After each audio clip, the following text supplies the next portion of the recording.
Good morning, this is Claude Sports Quarter here on a Tuesday, August the 9th, 2016, and I will be continuing my NFL preview, this time going to the NFC East, and we're going to start with the team that's going to bring up the rear as far as I'm concerned, and that will be the Philadelphia Eagles.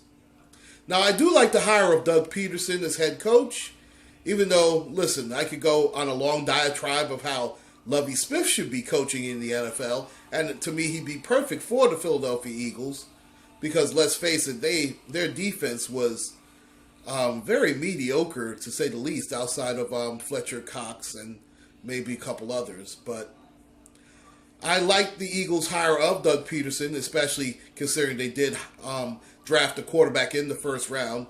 In fact, they drafted Carson Wentz, who ended up being the second pick overall in the draft. And trust me, you will see Carson Wentz by midseason, no later than midseason, because I don't think Sam Bradford is going to last the season. It was an anomaly that he did last the season last year, but he was mediocre at best. He started out very poorly, and you figure the last 6 weeks of the season he was good. I don't know how much that had to do with the Eagles basically... how should I put it? They wanted to pad their stats a little bit, or really Sam Bradford didn't take hold of the offense until the last 6 weeks of the season, which was too little too late for Mr. Chip Kelly, who moved on, got fired, but was able to be rehired in San Francisco. And to me, what a huge mistake by the 49ers. And to me, the 49ers are going to be the worst team in football this year. But I digress. Right now, I'm dealing with the Philadelphia Eagles. They also got rid of DeMarco Murray, shipping him out to Tennessee. And that's another reason I'm choosing them to be in last place. You're going to rely on Ryan Matthews, who's always hurt. I mean, it was an aberration that he was healthy last year. And he was pretty decent when healthy. But let's face it, he split time with DeMarco Murray. That had a big reason to do that. Now, you're going to tell me that he's going to be the featured back along with Darren Sproles, who is the quintessential third down back. And let's face it, their receivers don't wow you either. Jordan Matthews has been mediocre at best. To me, he's been a real disappointment.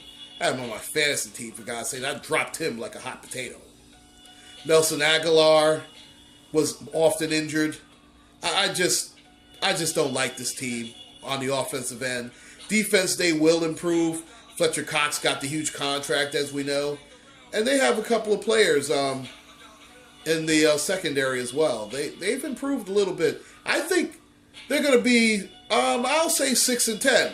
They'll be a feisty team. They're not going to be, terrible. You will see some growth in that team.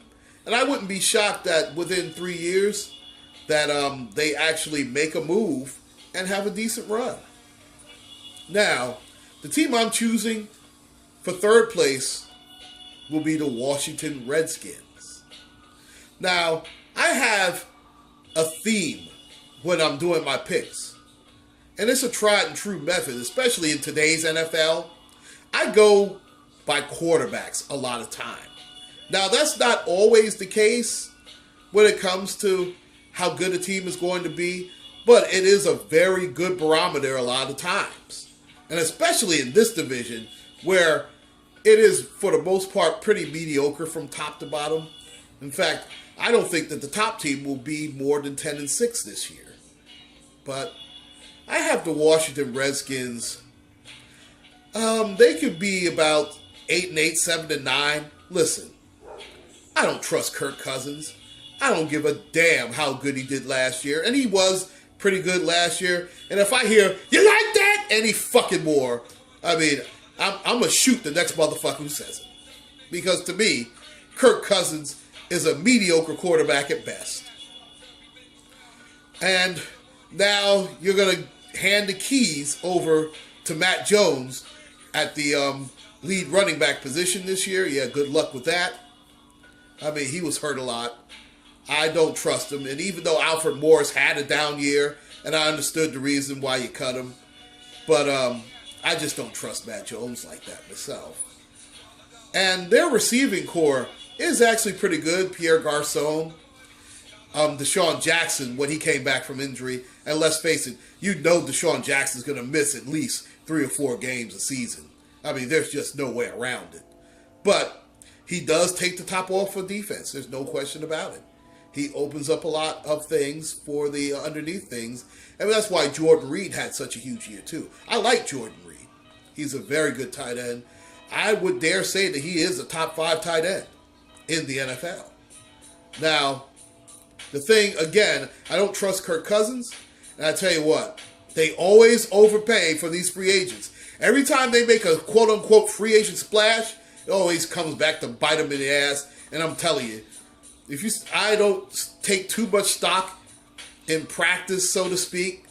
But if you saw him getting torched, my God. I mean, Josh Norman, you talk about benefiting from a system. Josh Norman is no way a top 5 corner. He had one good damn season. Everybody wants to make him a top 5 corner in this league. There's no way in the hell.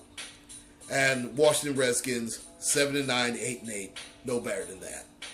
Number 2, and even though I'm not a fan of theirs, I have to go with the Dallas Cowboys. Why, you ask? Zeke the Freak Elliott. I understand they have no pass rush to speak of. They didn't have much of one last year. Listen, it wasn't the defense so much. They just had the worst backup quarterbacks in the history of the franchise. My God. Matt Castle. And I'm going to be honest. To be quite honest, they should have never gotten rid of Brandon Wheat. He did a good job for the Cowboys. They just gave up on him too quick, and they wanted to make a change. And understandably so, but he was light years ahead of Matt Castle, for God's sake. And now they're going to be stuck with Dak Prescott as of this taping. I don't know who they'll pick up by the end of this taping, but right now it's Tony Romo, Dak Prescott. After Kellen Moore broke his leg, he's out for the season, and good luck. I mean, they'll probably get Josh McCown since RG3 was named the starter there in Cleveland. I wouldn't be shocked if they got Josh McCown out of there. If they do that, they'll still be fine. But let's say Romo does stay upright. Listen, Zeke Elliott, I see him getting about 1,200 yards plus.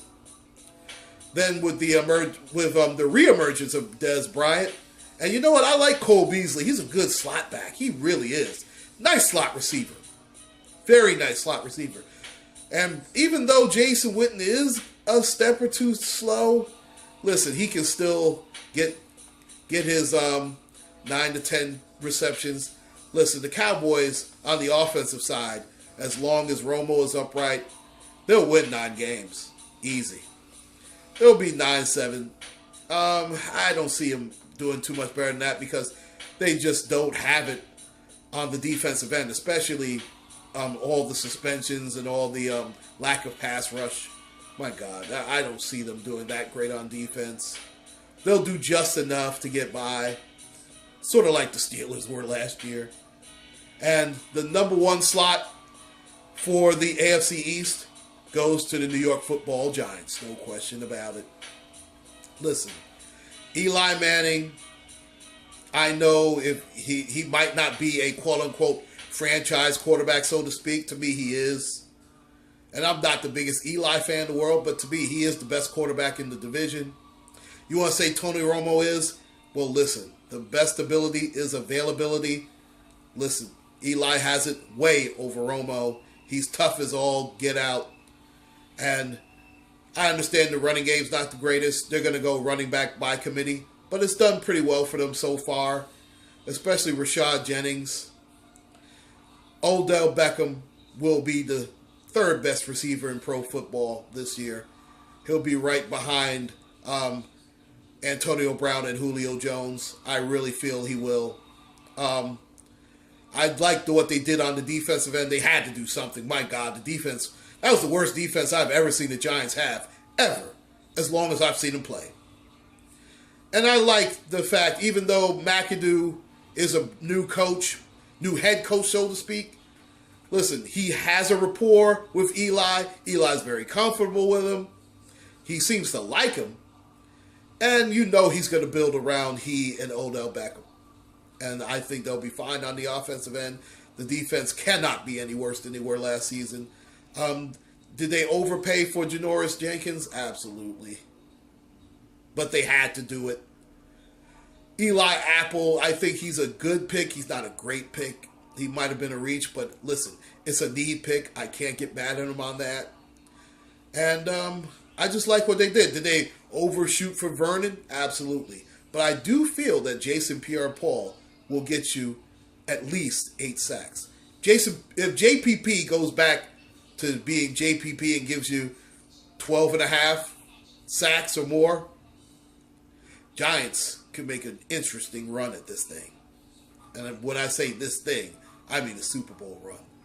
So I'm choosing the New York Giants to go at least 10-6. I'll say their high water mark would be probably 11-5, and they will be the AFC East champions. This is Claude Sports Corner. Please like and subscribe. Thank you very much. God bless and take care.